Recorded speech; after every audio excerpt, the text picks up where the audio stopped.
Dobrodošli v novem videu in v novi Bitcoin analizi.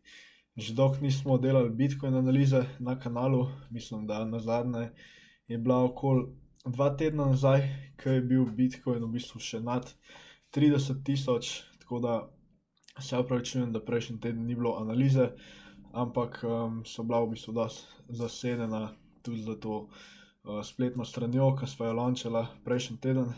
Če še niste pogledali, je link v descriptionu ali pa vseodenarju.com. Gor so brezplačni programi, v bistvu, ki vam lahko pomagajo pri grajenju vašega bogastva, povezavi s stock marketom, kriptovalutami, na splošno finance, side hustli, v glavnem vse je gor. In prijavite se, dokler pač, da dobite dostop, dokler je še vse zastonj. In v bistvu pol sem šel še malo v Izrael za par dni, tako da v tem času smo videli pri Bitcoinu v bistvu malo pullbacka, kar je v bistvu za pričakovati, a ne. Bitcoin je basically od lowsov na eni točki zrastel za 100%, tako da taki pullbacki so normalna stvar.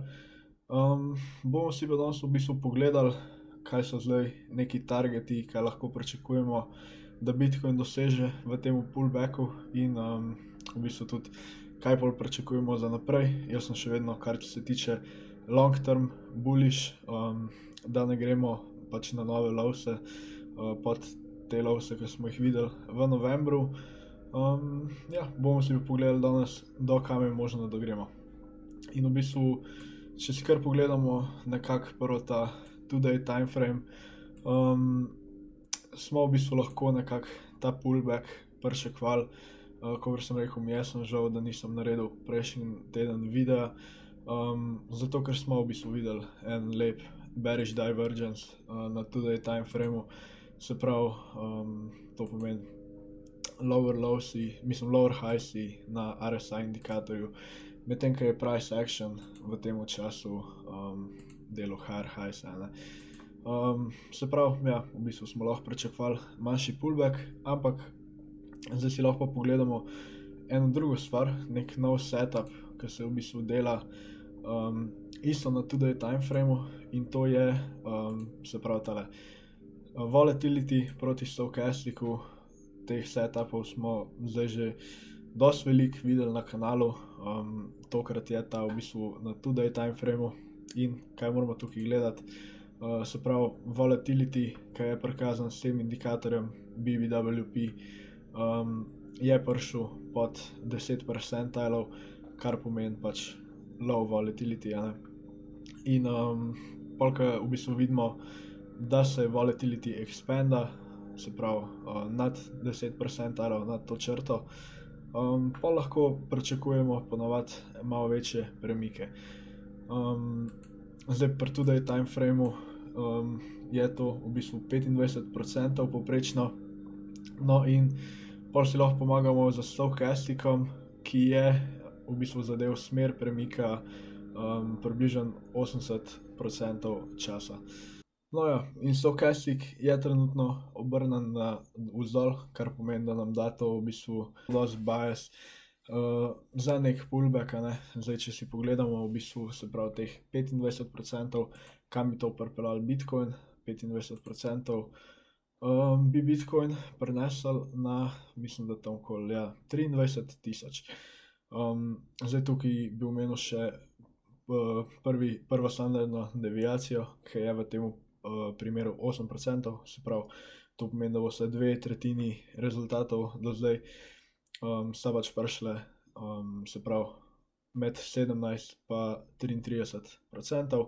Se pravi, če si pogledamo še te dve, se pravi 17-18%, bi Bitcoin v bistvu prinesel na tam okoli 25 000, medtem ko če bi videli 33% premik, bi v bistvu Bitcoin padel tam na okoli 20 000. Se pravi, to so neki targeti, ki se mi zdi, da jih lahko zdaj gledamo pač za ta premik, se pravi najprej 25 000,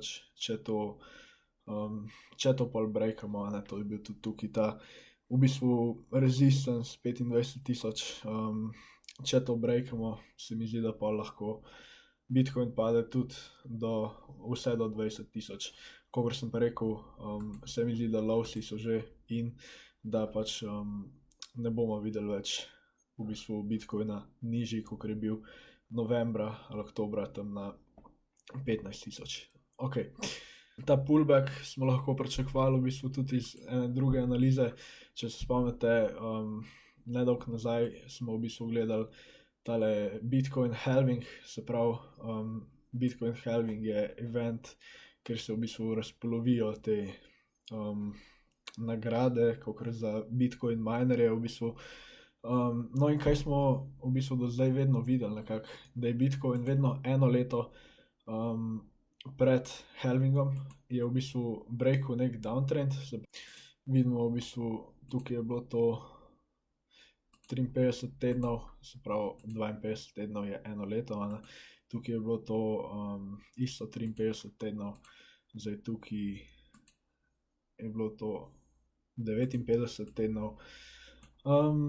In zdaj smo v bistvu enako breakali ta downtrend približno eno leto pred halvingom, malo več v bistvu. Tudi ne veš čisto točno, kdaj bo halving, ampak ne bi bil tam, se pravi aprila, maja leta 2024. No in v bistvu smo enako breakali ta downtrend direkt eno leto pred halvingom.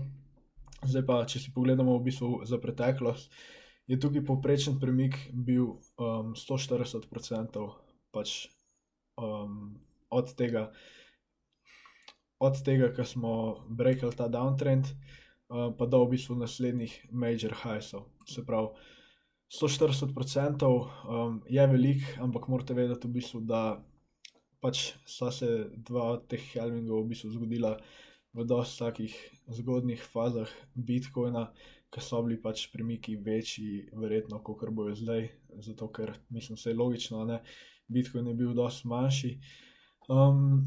Ampak ja, v bistvu, kar je zanimivo, ne, po doseženem haju, se pravi po temu, ko smo breakali trend, je v bistvu vedno sledil nek kar tak, kar velik pullback v bistvu v povprečju 40%, a ne. In se pravi, to nekako sovpada z tistim, se pravi 40% bi bilo pač malo več, kakor smo prej gledali, bi bilo vse tam do 18.000, ampak meni se zdi, da je pač premik tam 30% na 21.000 v bistvu čisto možen, a ne. Tukaj lahko pa v bistvu tudi pogledamo tale Weekly Gaussian channel, ki smo ga tudi že dosti gledali na kanalu. In tukaj, kaj bi v bistvu gledal, je, se pravi, ta sredinska črta, če bo Bitcoin v bistvu se uspel zadržati nad njo ali ne.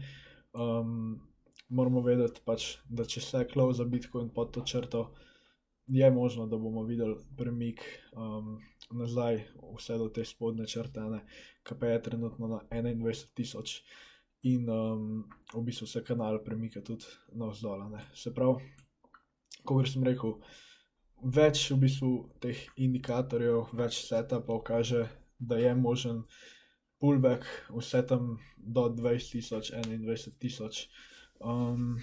In ja, v bistvu do nadaljnjega bi jaz dajal prednost pač downsideu, a ne, dokler je v bistvu vse to v teku. Če pač ne vidimo na vsaj tam 12-urnem ali pa daily time frameu nek closure, mislim, da nad 29.000, ker se pa v bistvu obrnejo tudi stvari, kakor so stochastic in to se mi zdi v bistvu, da bi razveljavili vse te setupe, ki jih gledamo zdaj trenutno za ta pullback, ne. Tako da ja, v bistvu se mi zdi to bolj to, kar se tiče te analize. Zdaj maj je bil načeloma do zdaj tako dosti slab mesec, kar se tiče Bitcoina in kar se tiče stock marketa. Ne vem, če ste že slišali za izraz sell in May and go away. Je v bistvu dosti znan izraz, zato ker v bistvu je bilo to kao za stokse, da jih folk proda stokse v maju, zato ker grejo pol, ne vem, na počitnice poleti in rabijo nekak cash. In to se je kar v bistvu prijelo, ne. Je dobil maj tak reputation, da ne bi bil to v bistvu slab mesec za te risk on assete. Ampak pa sem v bistvu jaz pogledal za vsak maj do zdaj, kako je Bitcoin basically performal v maju.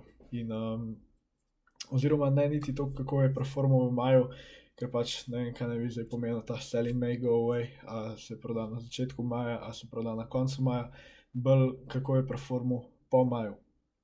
In v bistvu kaj vidimo je, da je Bitcoin v bistvu samo 6-krat od 13-krat po maju v bistvu videl pač nek sell-off v ceni, a ne. Zdaj je res, da se je to zgodilo večinoma pač tukaj pred kratkim, se pravi lani, v bistvu predlani, leta 2018 in pa predtem v bistvu še klej v letu 2014.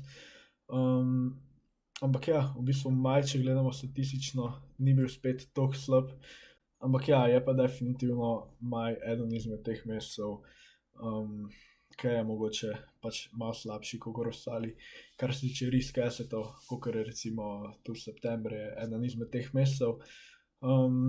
In ja, v bistvu tudi te stvari, ki smo jih gledali prej, a ne, nam dajo zdaj nek bias za nek pullback, a ne. Tako da, ja, v bistvu, kaj jaz mislim, da se bo zgodilo, kakor smo rekli, najverjetneje vidimo pullback tam do 25,000, mogoče največ do 21,000, ampak kakor sem rekel, za long term sem jaz še vedno bullish.